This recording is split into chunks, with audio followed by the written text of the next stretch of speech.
Wow. Sensationnel, sensationnel, sensationnel. Bonjour.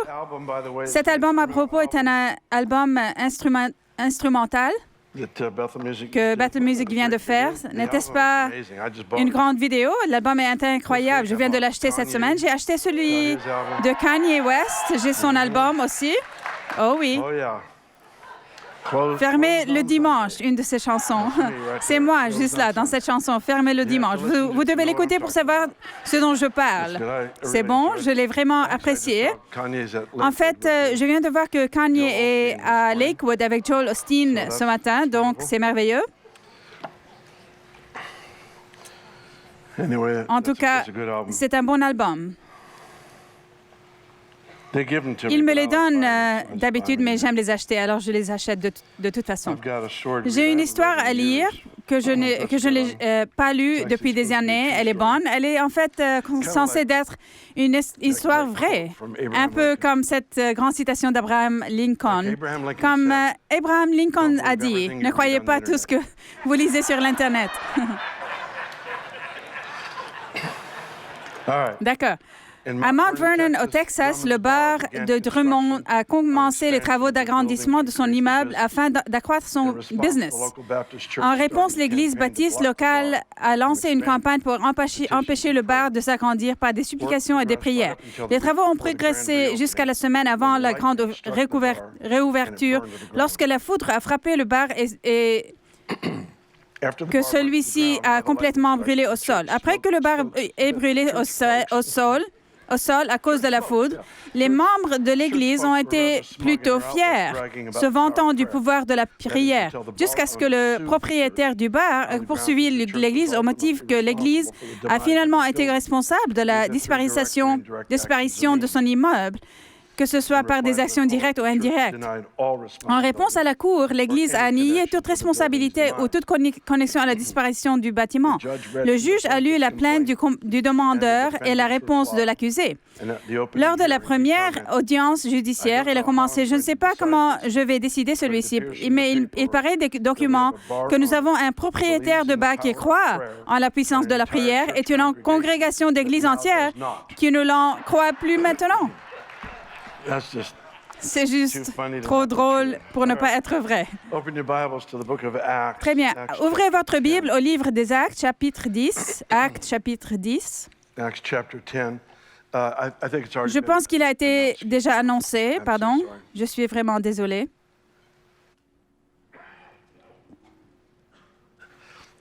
D'accord. Je tousse et je vais vous parler de la guérison. Comment ça se fait? Ce qui est un tel privilège, oui. Je pense que vous avez déjà été informés. Nous sommes sur cette partie de notre série de la vie d'un disciple. Celle-ci est la deuxième semaine. Nous examinons Actes chapitre 10, verset 38. Ma conviction personnelle est que les Actes 10-38 est une revue apostolique de Matthieu, Marc, Luc et Jean, mettant en un seul verset l'impact de la façon dont Jésus a touché le monde comme il l'a fait. Le verset 38. Acte 10, 38. Vous savez comment Dieu a déversé une onction de Saint-Esprit et de puissance sur Jésus de Nazareth, qui allait de lieu en lieu en faisant le bien et en guérissant tout ce qui était sous la domination du diable, parce que Dieu était avec lui. Nous le lisons à nouveau. Vous savez comment Dieu a déversé une onction de Saint-Esprit et de puissance sur Jésus de Nazareth, qui allait de lieu en lieu en faisant le bien et en guérissant tous ceux qui étaient sous la domination du diable, parce que Dieu était avec lui. Ce verset particulier est si important pour moi personnellement que j'ai maintenant développé une routine ou une réaction. Chaque fois que je vois 10h38 sur l'horloge, si Benny et moi sommes dans la voiture ensemble et que je regarde le temps et qu'il est 10h38, je cite le verset et ensuite je prie, mon Dieu, fais-le à nouveau. Fais-le à nouveau où nous sommes loin du Saint-Esprit et de puissance, guérissant tout ce qui était sous la domination du diable parce que Dieu est avec nous. Parfois, je suis au milieu d'une conversation, je fais juste une pause dans mon cœur et je reconnais simplement le travail que Jésus a accompli et qu'il doit être poursuivi. En fait, il a prophétisé sur cette génération et sur toutes les générations suivantes que nous ferons de plus grandes œuvres que lui. Et vous ne pouvez pas faire plus grand jusqu'à ce que vous avez fait la même chose avant. Nous sommes donc dans ce voyage en ce moment pour voir les mêmes percées que Jésus a démontrées. Lisons-le de nouveau et analysons-le. Dieu a déversé une onction sur Jésus de Nazareth. Numéro 1, son humanité est soulignée ici. Cela me pose un peu de problème dans ce domaine, car parfois je souligne l'humanité de Jésus et les gens partent du principe que je ne crois pas qu'il est éternellement Dieu, le Fils de Dieu. Écoutez, si Jésus n'était pas Dieu, rentrons donc à la maison. Nous perdons notre temps. J'irai à la pêche, je trouverai quelque chose d'autre à faire. Je n'ai aucun désir d'être amené dans un club chrétien quelconque. Nous avons tous mieux à faire avec notre vie. Si Jésus n'était pas Dieu, sa vie n'aurait aucun but, sauf que d'être une autre inspiration à un être humain. Il est le Fils éternel de Dieu, l'agneau de Dieu, qui seul était qualifié pour effectuer un paiement suffisant pour annuler le pouvoir et la dette du péché sur chacune de nos vies. Éternellement Fils de Dieu, jamais cessé d'être Dieu. Ai-je été clair? Éternellement Fils de Dieu. Cependant, voici le grand mystère de l'Évangile. Étant entièrement Dieu est devenu entièrement homme. Dans ce passage, l'écrivain Luc souligne son côté humain. Jésus de Nazareth, oint du Saint-Esprit et de puissance. J'aimerais suggérer que Dieu n'a pas besoin d'être oint plus qu'il ne l'était déjà. C'était son humanité qui avait besoin de l'onction du Saint-Esprit et de puissance. J'aimerais également attirer votre attention sur le fait que lorsqu'il est écrit le Saint-Esprit et de puissance, la puissance n'est pas un ajout au Saint-Esprit, c'est une emphase. Laissez-moi vous illustrer de cette façon. Dans Matthieu 6,33, il y a un verset que beaucoup d'entre nous peuvent citer. Recherchez d'abord le royaume de Dieu. Quelle est la phrase suivante? Et sa justice. On dirait qu'il voulait dire, recherchez le royaume, et pendant que vous êtes à la recherche du royaume, recherchez aussi sa justice. Mais ce n'est pas ce qu'il fait. Il ajoute de l'importance à une partie du royaume. La justice de Dieu, illustrée dans notre façon de vivre, doit être un objet primordial dans notre quête du royaume. Romains 14, 17 dit « Le royaume de Dieu, ce n'est pas le manger et le boire dans le domaine naturel, mais la justice, la paix et la joie par le Saint-Esprit. » Le royaume de Dieu est la justice. Donc, quand il dit « Recherchez d'abord le royaume de Dieu et sa justice », il ajoute un effort concentré sur la question de la justice. C'est la même chose ici. Jésus a été oint du Saint-Esprit et de puissance. En d'autres termes, cette expression spécifique de la personne du Saint-Esprit, le dynamite en grec, du ciel lui-même, Jésus a été oint. Ce mot « oint » signifie barbouiller. Ce serait comme mettre de l'écran solaire. Vous l'étalez partout. Jésus a été complètement barbouillé du Saint-Esprit et de puissance, tout en lui scintillé avec la présence de l'Esprit de Dieu. Pourquoi est-ce que c'est important? Parce que la manière dont Jésus est entré dans le monde des miracles est un exemple à suivre. Alors, laissez-moi vous guider à travers ce processus de pensée. Si Jésus a fait ces miracles en tant que Dieu, nous sommes toujours impressionnés, mais nous sommes des spectateurs. Nous nous tenons en arrière et disons « Oh mon Dieu, ce serait génial si tu le faisais à nouveau. » Mais quand je découvre qu'il a fait ces miracles comme un homme, cédé à Dieu, puis tout à coup, je ne suis plus satisfait de rester où je suis. Je dois suivre l'exemple qui m'a été donné. L'exemple m'appelle, l'exemple me provoque. Alors Jésus, dans son humanité, a fait l'impossible. Comment?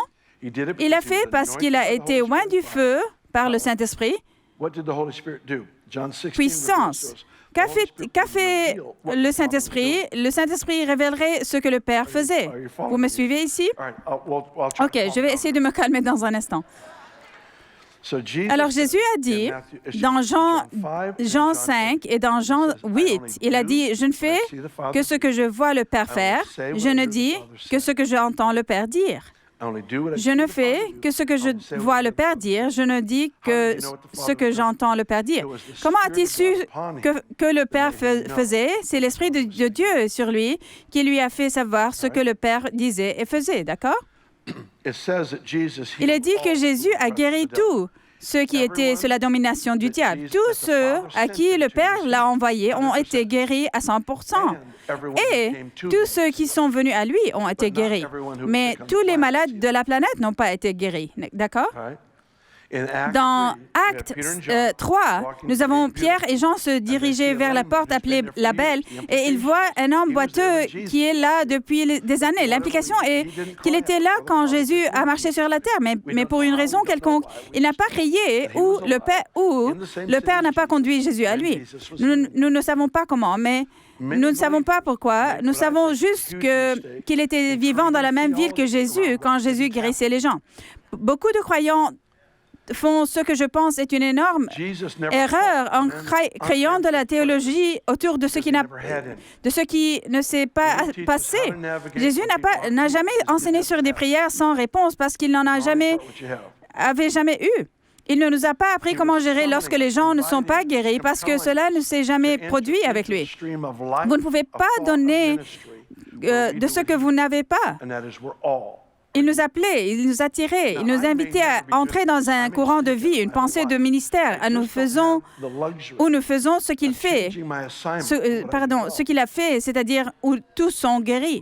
Maintenant, il se peut que je ne sois pas jamais bon à ça, il se peut que je peux puer à ça toute ma vie, mais je n'ai simplement pas le luxe de changer mon affectation en ce que je fais bien. La plupart des gens examinent leurs dons, leurs compétences, leurs talents et parviennent à une conclusion quant à leur ministère par leurs dons et leurs talents. En d'autres termes, je définirai mon ministère en fonction de mes compétences. Jésus définit notre ministère par ce que nous ne pouvons pas faire. Dans Matthieu 10, il a dit « Guérissez les malades, ressuscitez les morts, purifiez les lépreux, chassez les démons. » Il n'a pas dit « Priez pour les malades ». Il n'a pas dit de prier pour qu'ils soient ressuscités des morts. Il n'a pas dit ça. Il a dit « Ressuscitez-les ». Eh bien, Bill, on me dit « Nous ne sommes pas des guérisseurs, nous prions pour les gens et c'est comme ça qu'ils sont guéris. » Je comprends, il n'est tout simplement pas ce qu'il a dit. Il a dit ressusciter les problèmes. Je ne sais pas si vous avez déjà remarqué cela, mais le Père ne semble pas avoir de problème pour nous mettre mal à l'aise. Mon confort n'est pas en haut de sa liste de priorités. Personnellement, je pense qu'il me donne des ordres qui me mettent mal à l'aise pour que j'ai besoin du défenseur. C'est cette combinaison. Voilà, je vais te mettre dans une situation au-delà de ta compréhension. Tu devras apprendre comment prier maintenant. Je vais te donner un devoir que si tu crois et comprends vraiment en quoi consiste ce devoir, tu sauras qu'il est impossible. De cette façon, tu apprendras vraiment à prier. C'est le Seigneur qui nous met dans ces situations impossibles à faire. Comment pourrais-je guérir quelqu'un ou ressusciter quelqu'un d'entre les morts? Pourtant, c'est la commande exprimée. Pourquoi? Parce que dans la commande est l'implication automatique que vous ne pouvez pas réussir que par une relation intime et tendre avec Dieu. Je crois que nos talents et nos dons doivent être utilisés par le Seigneur dans le ministère, mais je détesterais que quiconque dans cette salle parvienne jamais à une définition complète de votre vie par ce en quoi vous êtes bon. Une partie de ce que nous sommes assignés est ce que nous ne pouvons pas faire. Je ne le ferai peut-être pas jamais bien, mais je n'ai pas le luxe de changer ma description de poste. Il est dit, Jésus allait de lieu en lieu en faisant le bien et en guérissant tous ceux qui étaient sous la domination du diable parce que Dieu était avec lui. Il y a des années, j'avais fait une étude dans laquelle je cherchais tous les endroits de la Bible où Dieu disait « Et je serai certainement avec vous. Je serai avec toi. Je serai avec vous. » Ce que j'ai trouvé, c'est que cela a été mentionné à chaque fois juste avant ou juste après qu'il ait confié à son peuple ou à un individu une tâche impossible. Donc, en d'autres termes, la présence de Dieu vient avec une tâche impossible. Alors, quand il est écrit, parce que Dieu était avec lui, c'est Jésus qui est lui-même Dieu. Mais encore une fois, il a choisi de vivre avec les limites d'un être humain afin qu'il puisse être un modèle à suivre. Alors maintenant, il est écrit, il allait de lieu en lieu en faisant le bien et en guérissant tous ceux qui étaient sous la domination du diable parce que Dieu était avec lui. Cette déclaration serait inutile s'il ne vivait et dépendait pas de vivre de son humanité, le fait que Dieu était avec lui. Moïse a reçu une tâche impossible, dirige Israël hors d'Égypte. Dieu dit, je serai avec toi. Gédéon avait pour mission de gagner une bataille contre des milliers de soldats avec 300 hommes munis de cruches et de torches. Et Dieu lui dit, je serai avec toi. Ensuite, il assigne une génération des derniers jours, nous, pour faire des disciples des nations elles-mêmes. Matthieu 28, 19, la grande commission. Et il a conclu en disant, je suis avec vous. Ce que Dieu nous a donné à faire est impossible, sauf qu'il le fait à travers nous. Je veux que vous regardiez un passage de Malachie, Malachie chapitre 3.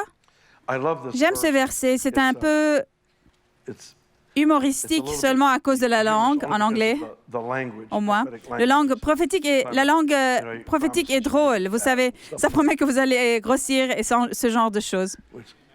Ce que certains font mieux que les autres d'entre nous. Verset 20 de Malachie 3. Malachie est le dernier livre de l'Ancien Testament. Si vous avez arrivé aux évangiles, tournez à gauche. Si vous avez arrivé à Ésaïe, tournez à droite. D'accord, le verset 20. Mais pour vous qui craignez mon nom, le soleil de justice se lèvera et la guérison sera dans ses rayons. Vous sortirez en bondissant comme les veaux d'une étable. Vous piétinerez les méchants, car ils seront comme de la poussière sur la plante de vos pieds, le jour que je prépare, dit l'Éternel, le Maître de l'univers. Voici un décret. Le soleil de justice se lèvera. Il parle d'un lever de soleil. Le soleil de justice se lèvera et la guérison sera dans ses rayons. Ces rayons de guérison. Ce mot rayon ici peut effectivement être traduit par l'ourlet d'un vêtement. Donc, vous vous souvenez que Jésus a guéri quand la femme a touché le bord de son vêtement? Vous vous souvenez de ça? Ainsi, il dit, le soleil de justice se lèvera et la guérison sera dans ses rayons. Voici le point le plus important de ce verset que je veux souligner. La guérison est une manifestation de sa justice. Avant la chute de l'homme, il n'y avait pas de péché, il n'y avait pas de maladie. Qui était l'Éternel, celui qui te guérit, avant d'avoir quelque chose à guérir? Il était juste. L'expression de la guérison provient de sa justice, sa beauté, sa perfection absolue. La justice et la sainteté doivent être rétablies dans notre pensée à leur place légitime. Toute la beauté découle du concept de sainteté et de justice. Tout ce qui est beau, tout ce qui est juste. Alors, lorsque vous voyez quelque chose qui est malade, la justice vient et perfectionne et restaure cela. Je crois que dans notre vie, je prie que dans notre vie, le sujet de la sainteté et de la justice se rétablisse à sa place légitime d'affection et d'adoration absolue, la justice de Dieu. Nous avons donc ici ce concept. Ce que la maladie est dans mon corps, le péché est dans mon âme. Ce que le péché est pour mon âme, la maladie est pour mon corps.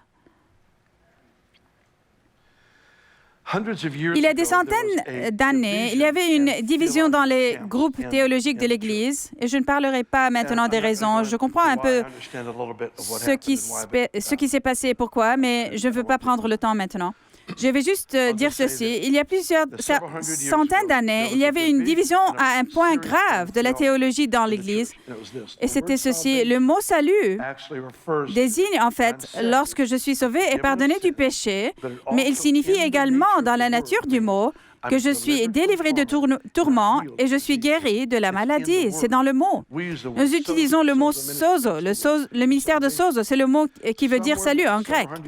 Il y a quelques centaines d'années, ils ont fait une distinction selon laquelle on peut être pardonné du péché, mais la guérison et la délivrance sont des choses supplémentaires. Ainsi, en quelque sorte, la pensée de l'Église s'est formée, était telle que le salut, le pardon du péché était la chose principale. Et puis, pardonnez-moi l'expression, mais comme si la pensée était, si nous avons plus de temps, nous atteindrons le reste. Alors que le mot « salut », compris dans son sens et dans sa définition, était quand tu es sauvé, tu es immédiatement dans la place d'être délivré et guéri de l'affliction, parce que le salut est ce que John G. Lake appellerait un salut à trois, esprit, âme et corps. Cela n'a jamais été censé être séparé de l'évangile du salut. Cela a toujours été censé être, voilà, bienvenue, tu as reçu le Christ, maintenant éliminons cette maladie en toi. Ou bien, tu ne peux pas dormir la nuit, brisons ce supplice maintenant. Cela a toujours été supposé faire partie du même paquet, mais l'Église l'ont tellement disséqué que nous avons en fait volé la vie de ce sujet merveilleux. Dans Ésaïe 53, nous avons cette série de versets. En fait, je devrais juste vous les lire. Je suis désolée de ne pas les avoir lus dans les derniers cultes. Il dit, pourtant, ce sont nos souffrances qu'il a portées, c'est de nos douleurs qu'il s'est chargé. Considéré comme puni, frappé par Dieu et humilié, il était blessé à cause de nos transgressions, brisé à cause de nos fautes. Ce sont nos souffrances qu'il a portées. Le mot « souffrance » là est littéralement le mot « malade », maladie. C'est supporter ma douleur, il portait ma maladie. Il dit c'est de nos douleurs qu'il s'est chargé. Le mot « douleur », chagrin en anglais, là est en réalité le mot « peine ». Dans la crucifixion du Christ se trouve une image de Jésus effectuant des paiements pour votre santé, pour ma guérison. Il faisait des paiements. Maintenant, si j'étais le Bill Gates de cette ville, amène-le, Jésus, et je suis venu à toi aujourd'hui et j'ai dit, j'ai acheté une toute nouvelle voiture Chevy Tahoe. Elle contient tous les articles de luxe que tu peux imaginer. J'étais chez le concessionnaire, j'ai effectivement payé tes 5 prochaines années d'assurance. Tout est couvert. Amène simplement cette carte chez lui, chez le gérant. Je l'ai déjà arrangé avec lui. Il suffit de prendre celle-là et tu peux chercher ta nouvelle voiture. Combien d'entre vous, une fois sur le terrain, voudriez-vous demander un prêt? Non. Vous ne demanderiez pas de prêt car elle a été déjà achetée. Le miracle dont vous et moi avons besoin a déjà été payé et acheté. Nous sautons à travers tant de cerceaux spirituels différents pour essayer de rembourser quelque chose qui a été déjà acheté. C'est la gymnastique religieuse, c'est des combats simulés. Il s'agit de traiter les choses comme si nous devions nous battre pour obtenir quelque chose qui est déjà dans notre compte. Je ne sais pas peut-être comment retirer de mon compte, mais Jésus n'a rien de nouveau à faire. Comme Randy Clark nous l'avait enseigné il y a des années, il a dit, pour nous de mendier pour la guérison, c'est pour nous de supposer que nous avons plus de pitié que lui, que Dieu. Vous voyez, il prend ces choses personnellement. Nous prions pour les malades parce que nous voulons qu'il obtienne ce qu'il a acheté. Lorsque Saul a persécuté l'Église, Jésus dit à Saul, « Pourquoi me persécutes-tu à moi? » Il prend cela personnellement. Nous prions pour les malades parce que nous voulons qu'ils obtiennent ce qu'il a acheté. C'est un voyage relationnel où nous apprenons à mieux le représenter. Cela doit toujours être pour sa gloire. Le moment où je commence à saisir la gloire est le moment où j'ai choisi d'atteindre un plateau dans ma propre maturité et développement parce qu'il ne me permettra pas de courir avec ce qui lui appartient à lui. Et pourtant, il a convoqué chacun de nous dans ce style de vie.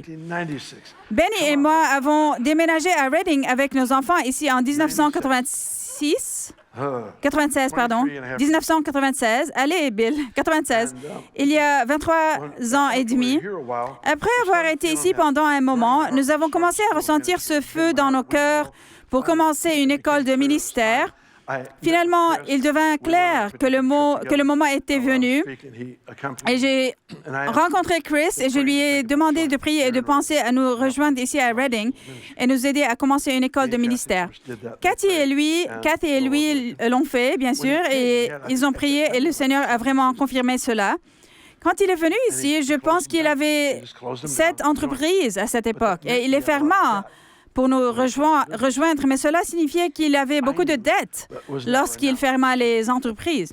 Je le savais, mais cela n'a jamais été annoncé à l'Église. Je savais qu'il avait beaucoup de dettes qu'il travaillait à rembourser. Et un jour, j'étais à la porte de derrière. Une des femmes dans l'église ici, ce jour-là, elle est venue vers moi et elle avait un morceau de papier plié en deux. Et elle m'a dit, est-ce que Chris est là? Et j'ai dit, non, il n'est pas là. Il prêche ailleurs ce matin, mais il sera ici ce soir. Et elle me tendit ce que je voyais être un chèque. Et elle a dit, peux-tu lui donner ceci à Chris ce soir? Et j'ai dit, bien sûr. Et j'ai pris le chèque. Maintenant, puisqu'il n'était pas dans une enveloppe scellée,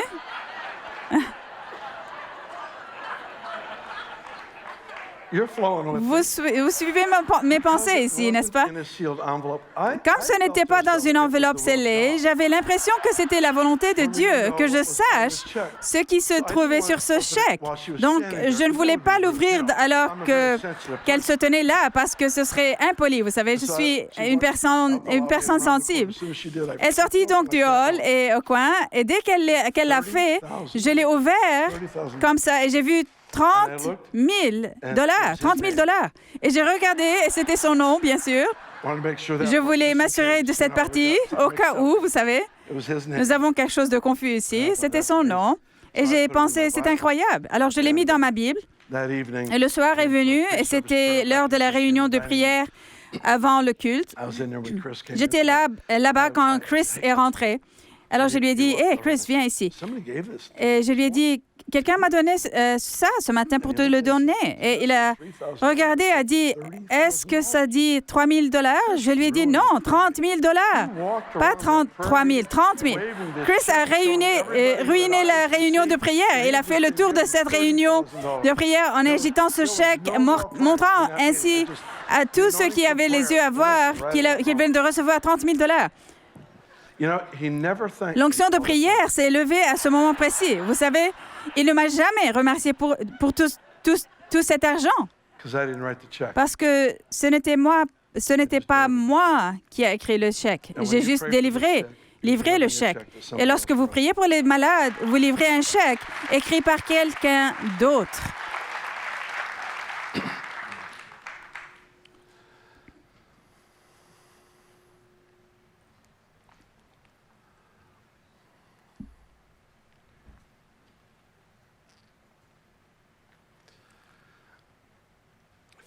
La foi est une partie importante de la guérison. J'ai grandi dans une église pentecôtiste, Assemblée de Dieu. Je suis très reconnaissant pour mon éducation. Nous avons grandi en croyant en la guérison comme élément central de l'Évangile. Personne ne m'a jamais dit cela, mais je suis arrivé d'une façon ou d'une autre à la conclusion que si tu étais une personne très spéciale, alors une onction pourrait être confiée pour prier pour les malades et les voir guérir. Le père de ma mère, mon grand-père, a été baptisé du Saint-Esprit en 1901. Sa femme, ma grand-mère, a été baptisée du Saint-Esprit en 1903. Ceci est avant le réveil de la rue Azusa. Ils ont connu le ministère de Wigglesworth. J'ai donc grandi en entendant ces histoires. Mon grand-père me disait, il m'appelait Billy. Billy, il m'a dit. Tout le monde n'aimait pas Wigglesworth parce qu'il était si audacieux dans sa foi. Il a dit, tout le monde n'aimait pas Wigglesworth. Nous l'aimons maintenant parce qu'il est mort. Israël aimait tous ses prophètes aussi qui étaient morts. C'était ceux qui étaient en vie qui leur posaient des problèmes. La foi audacieuse et offensante pour le stationnaire.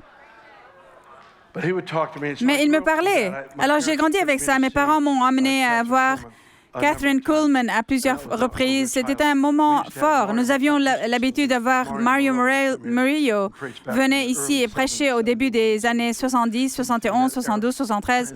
À cette époque-là, tant de grands miracles auraient lieu. J'avais donc en tête que tu devais être l'une de ces personnes spéciales appelées par Dieu et vivre une expérience inhabituelle, une touche inhabituelle de Dieu dans ta vie et que c'était ça qui te permet d'être parmi ces personnes uniques. clinique et je savais que je ne me qualifiais pas. Et c'est un peu bizarre maintenant parce qu'il y a des personnes qui pensent que je suis moi-même dans cette position maintenant.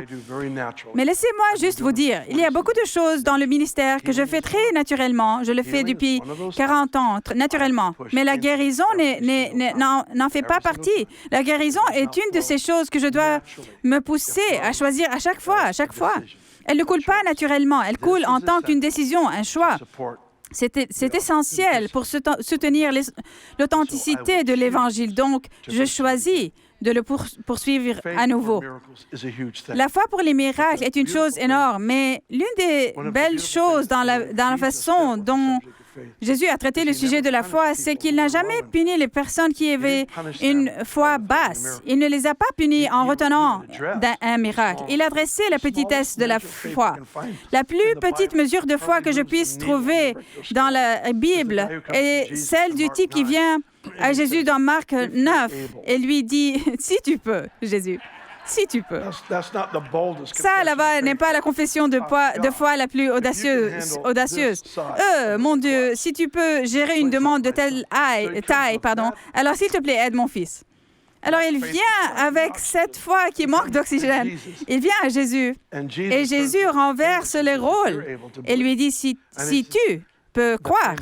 Et il dit la célèbre déclaration, je crois, mais aide-moi dans mon incrédulité. Grande déclaration. Que fait Jésus? Il ne le regarde pas et ne dit pas « ta foi est trop petite pour justifier un miracle ».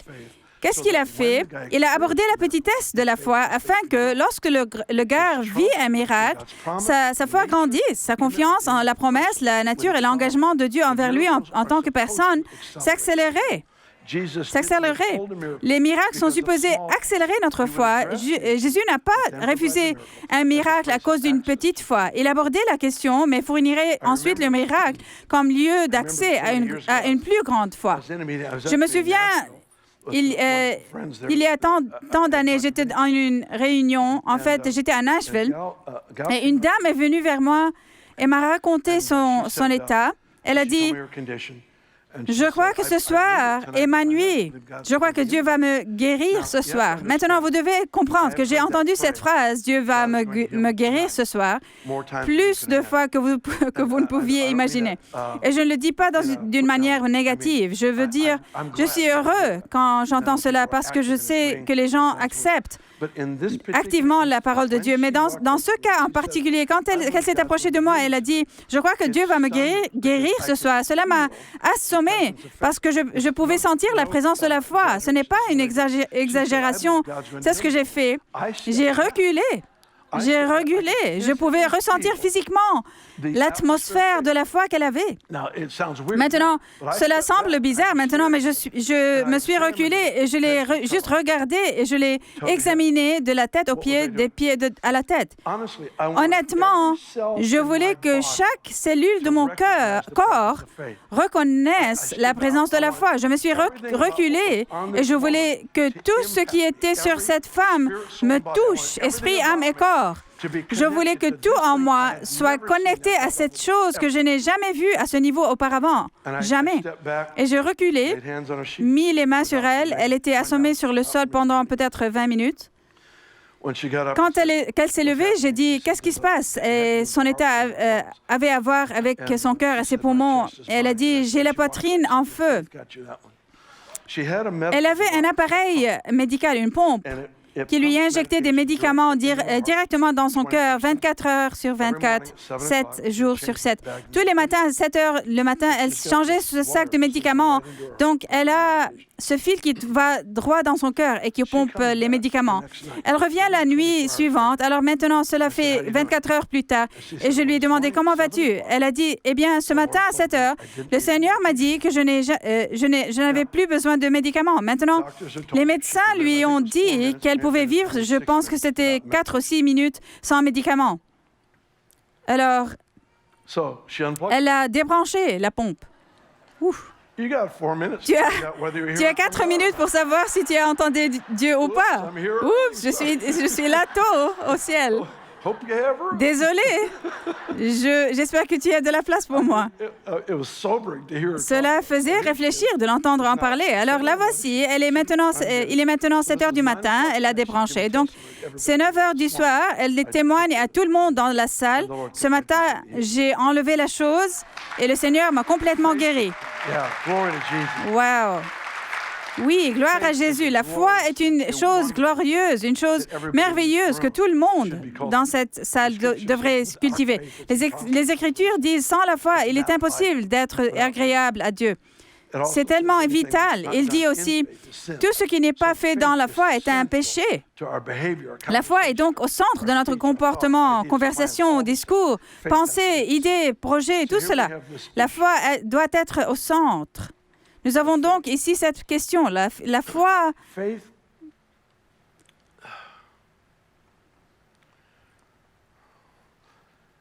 La foi ne grandit pas comme une expression de notre volonté. Je ne peux pas décider d'avoir la foi. Imaginez-la de cette façon, une rivière à côté de moi. Elle coule déjà. Je peux entrer dans ce qui existe déjà. La foi, c'est quand je participe réellement à la façon dont Dieu pense à une impossibilité. La foi ne grandit pas par l'effort, mais par la soumission. C'est l'arrivée à un endroit d'abandon à lui. C'est arriver à un endroit où je me rends compte que je vais peut-être ne jamais bien faire cette chose, mais je n'ai pas tout simplement le luxe de réduire la tâche à ce que je fais bien. J'ai été assigné à ce style de vie où il y a cette rivière qui coule continuellement, appelée la volonté de Dieu. Jésus l'a modelé en guérissant tous ceux qui étaient sous la domination du diable, qui sont venus à lui. Ce que nous avons tendance à faire, si vous êtes comme moi et que quelqu'un vient à vous avec un besoin, certains besoins, et vous essayez immédiatement de penser à quelqu'un d'autre dans la salle qui a une plus grande onction dans ce domaine. Ils peuvent prier pour cette personne ou au lieu de réaliser que le Dieu souverain a pris des dispositions pour que tu rencontres cette personne et prie. Je n'ai vu aucun miracle pour beaucoup d'années. J'ai oublié si j'ai déjà partagé cela avec vous. En tant que pasteur à Weaverville, je priais souvent pour les malades. Je n'ai jamais vu personne guéri. Certains sont morts. Alors, je supposais que j'avais le don de l'éternité, eu le don de l'éternité. Je revenais au manuel du propriétaire, la Bible, et je m'inspirais de nouveau et essayais de nouveau. Et vous savez, il ne serait pas guéri ou quoi que ce soit. Donc, en fait, cela ressemblait à quelque chose comme ce qui suit. Je prierai pour les gens pendant peut-être 3 mois. Ensuite, je me découragerai tellement parce que rien ne s'est passé. Et je m'arrêterai pendant 6 mois. Mais cela ne quitte jamais les pages des Écritures. Voici les signes qui accompagneront ceux qui auront cru. Alors, je me retrouve dans un lieu de foi. Peut-être que j'aurais lu un livre de Smith Wigglesworth ou John G. Lake ou quelque chose du genre. Et je réveillerai en moi ma foi et j'essayais à nouveau. En 1987, j'ai amené plusieurs des gars, les dirigeants à Weaverville jusqu'à John Wimber, l'église de Vineyard à Anaheim. Je suis à jamais reconnaissant à ce mouvement et à ce ministère. Nous sommes allés à cette conférence. Je me suis assis là. C'est la seule fois que cela s'est passé dans ma vie. Chaque enseignement auquel j'ai assisté cette semaine-là, je l'avais déjà enseigné moi-même avant, mot pour mot. Ce qui était très bizarre, mais c'est certaines des illustrations qu'ils ont utilisées même, je les avais utilisées moi-même. Cela me confirmait, mais ce n'était pas si encourageant parce qu'ils portaient des fruits, mais pour ce qu'ils croyaient, pardon. Et moi, je n'avais rien qu'une bonne théologie seulement. Beaucoup de gens s'arrêtent court. Lorsque vous êtes satisfait de seulement avoir de la connaissance, vous vous arrêterez souvent avant une rencontre divine. La connaissance révélée est censée nous présenter à celui qui complète l'expérience. C'est la personne de Jésus étant le guérisseur qui complète l'expérience. De toute façon, j'ai assisté à toute la semaine et je me suis rendu compte, la chose principale que j'ai constatée est que je dois tester ce que je crois. Je suis rentrée chez moi à la fois frustrée et mis au défi aussi. La semaine suivante, les miracles ont commencé immédiatement. Il n'y a pas d'explication qu'ils ne nous ont pas alignés et ne nous ont pas mis la main comme nous le faisons aujourd'hui. Il n'y avait rien de ça. Il n'y a pas de prière collective sur le groupe. Il n'y avait pas le temps de se tenir la main où nous avons prié pour que tout le monde dans cette salle marche à partir de ce jour-là avec une onction pour les miracles. Rien de tout cela ne s'est passé. C'était juste que nous étions là-bas. Nous avons écouté, observé et sommes rentrés chez nous et ils ont commencé la semaine suivante. Je n'ai aucune explication, sauf que je pense que nous sous-estimons la valeur de la présence dans un contexte de l'Assemblée collective. Nous avons attrapé quelque chose, ils ont réellement commencé cette semaine. Nous avons attrapé quelque chose dans cette semaine de réunion comme un virus, mais un bon virus. C'est comme être exposé aux radiations. Vous savez, toutes sortes de choses vont mal dans votre corps, mais la radiation du ciel est bonne. Elle vous donne quelque chose à distribuer à d'autres personnes. Je suis rentrée chez moi et je suis allée au magasin d'un de mes amis. Quand je suis entrée dans le magasin, il y avait beaucoup de gens. Je suis entrée, il m'a dit, « Oh, Bill, je vais devoir prendre ma retraite. » Il a dit, il y a de l'arthrite dans mes bras, dans mes mains, je ne peux pas utiliser les outils, je n'arrive pas à atteindre les étagères pour retirer les boîtes des étagères. Je vais devoir prendre ma retraite tôt. Il est probablement dans ses quarantaines et il ne connaissait pas le Seigneur, mais j'ai pensé que je devrais prier pour lui, mais je n'ai pas eu le courage de prier pour lui devant cette foule qui était là. Je suis si contente que Jésus aime les poulets. Nicodème a rendu visite à Jésus à la nuit. La nuit, vous savez, et Dieu a dit à Gédéon de démolir l'autel que ton père avait construit dans sa cour arrière. Il était trop nerveux pour le faire pendant les journées. Il le ferait et il l'a fait durant la nuit. Donc, je suis parmi ce genre de personnes. Donc, je suis revenue 3 jours plus tard et personne n'était dans le magasin. J'allais aborder la conversation, mais c'était lui qui avait venu avec ce but. Je suis venue avec ce but, même que je transpirais. Il m'a dit, je vais devoir prendre ma retraite. Et j'ai dit, eh bien, je sens que Dieu veut te guérir. Et c'est donc assis. Et depuis lors, j'ai trouvé que les personnes qui ne connaissent pas le Seigneur sont souvent beaucoup plus désireuses de recevoir de la prière que les chrétiens. Les chrétiens doivent déterminer en premier si c'est la volonté de Dieu pour eux d'être guéris ou d'être malades. Et si c'est la volonté de Dieu qu'ils soient guéris, est-ce l'heure maintenant où ils doivent être guéris? Il y a toutes sortes d'obstacles à franchir. Ce gars pense simplement, s'il y a un Dieu, il est certainement capable de guérir. Peut-être devrions-nous retourner à la foi d'un incroyant, pardon. J'ai posé donc ma main sur son coude et sur sa main, parlé à la condition comme Jésus a modélisé dans les Écritures, menacé l'arthrite, mis ma main sur lui. 2 minutes de prière. Quand j'ai fini, il a commencé à bouger ses mains et ses bras. Il était étonné. Je pense que j'ai été étonné encore plus. Il a dit, tout est parti, je suis guéri. Il bouge ses bras. Et il a dit, Bill, tu es un guérisseur, tu es un guérisseur. Maintenant, on ne corrige pas un incroyant pour sa mauvaise théologie. Nous avons suffisamment de problèmes. Alors, je l'ai laissé continuer parce qu'est-ce qu'il faisait? Il essayait de me complimenter, de m'encourager. Il essayait de dire, c'est incroyable, Bill, tu as un don dans ta vie. Alors, je le laisse juste parler. Quand il a terminé, j'ai dit, je suis tellement reconnaissant pour cela. Merci pour ton encouragement. C'est tellement incroyable ce que Dieu vient de faire. J'ai dit, mais laisse-moi t'expliquer quelque chose. Chaque fois que nous nous réunissons dimanche dans l'Église, Jésus se présente. Il se promène dans les rangées. Il viendra à cette personne qui a besoin d'encouragement et il les renforce. Il vient à cette personne ici qui a besoin de clarté pour qu'une décision soit prise au travail le lendemain et il donne juste la clarté de la pensée. Pour cette personne ici, ils ont souffert de migraines toute la semaine et juste pendant la louange, il la soulève. Il fait le tour et il donne simplement des cadeaux aux gens de haut en bas dérangés. Et puis, il se dit, c'est tellement amusant de donner des cadeaux. Je pense que je vais donner un don de guérison à cette personne, mais il n'est pas pour lui-même. C'est pour quand il prie pour ce gars ici, après le culte.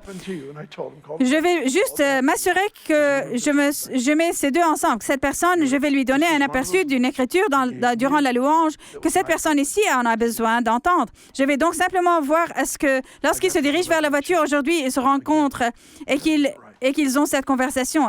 Il aime tellement donner des cadeaux. Il veut que nous apprécions ce que c'est. Tout cela t'est arrivé. Je l'ai appelé par son nom. Tout ce qui t'est arrivé, je lui ai dit à mon ami, c'est que Jésus t'a rendu visite. C'est l'un de ces moments où il m'a donné un cadeau que j'ai eu le privilège de te donner. J'ai eu la chance de délivrer un chèque de nouveau que je n'ai pas écrit moi-même. La prochaine fois que je suis allée le voir, quand je suis entrée dans le magasin, il m'a vu. Il a dit, « Bill, tu es un... » Et il s'est arrêté et il a dit, « J'ai été visité par Jésus. Veuillez vous lever avec moi. » Jésus allait de lieu en lieu en faisant le bien et en guérissant tous ceux qui étaient sous la domination du diable, parce que Dieu était avec lui. L'Esprit de Dieu est-il avec vous? Oui. Voyez-vous, dès que l'Esprit qui a ressuscité Jésus des morts a élu domicile dans toutes les personnes présentes dans cette salle qui ont confessé Christ, dès que cela s'est produit, tout le ciel s'est positionné pour voir ce que vous et moi conquéririons en son nom. Nous avons eu le privilège d'affronter des choses impossibles, sachant que c'est notre mission. C'est la nature de la vie chrétienne. Il se peut que certaines personnes dans cette salle n'aient pas cette relation personnelle avec Jésus. Vous ne savez pas ce que c'est que d'être pardonné, d'avoir une conscience propre, d'avoir une table rase. Vous ne savez pas ce que c'est d'être réellement adopté par Dieu, qui est le Père ultime, qui nous amène dans sa famille, dans son cercle. Vous n'avez peut-être jamais su à quoi cela ressemblait. Pourtant, vous diriez aujourd'hui, Bill, je ne veux pas quitter le bâtiment avant de savoir ce que c'est d'être pardonné, d'être en paix avec Dieu, de savoir que Jésus en tant que mon Seigneur absolu, Maître et Sauveur. Si quelqu'un ici dit, Bill, je ne veux pas quitter le bâtiment avant de savoir que je suis en paix avec Dieu, alors je veux que vous leviez la main tout de suite. Juste en arrière, en état. Quelqu'un d'autre?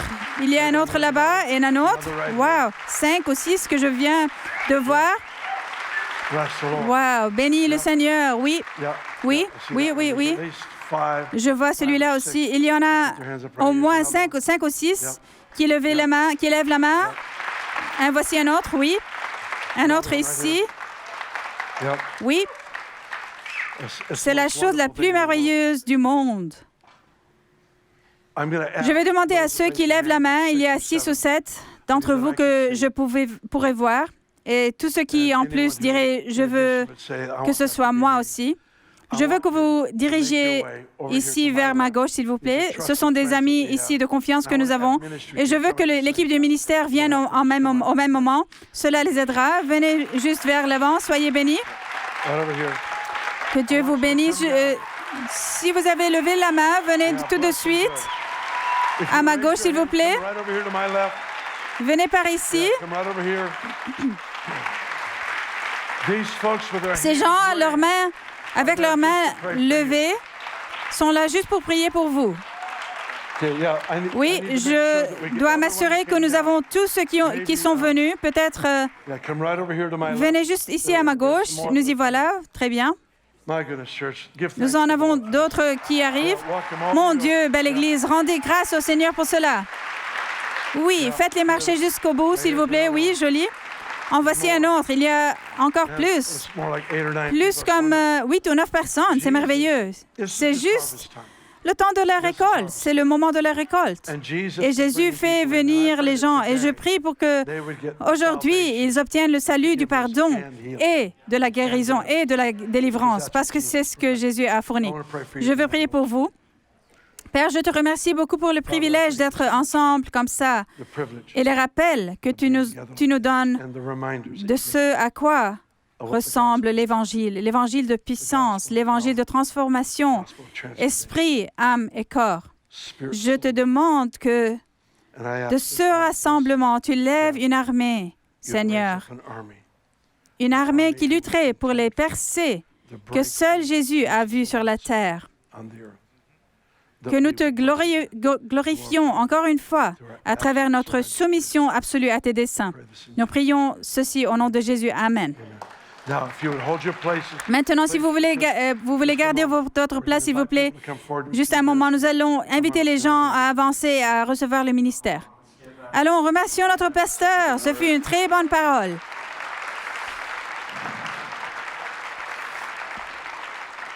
Si vous avez besoin d'un miracle dans votre corps, nous voulons vous encourager à vous présenter devant pour recevoir de la prière et la guérison. Plus précisément, je sentais, si quelqu'un avait des migraines à l'arrière de la tête ou de problèmes de coccyx ou de genoux douloureux, de sorte que vous ayez l'impression que vos genoux veulent s'effondrer si vous marchez trop longtemps, aux pieds endoloris, aux problèmes liés à l'odorat ou n'importe quelle condition. Ce n'est pas obligatoirement ça, mais en particulier, je sentais que le Seigneur avait souligné ces choses. Si vous avez besoin de guérison dans votre corps, veuillez avancer. Notre équipe de ministère aimerait prier pour vous.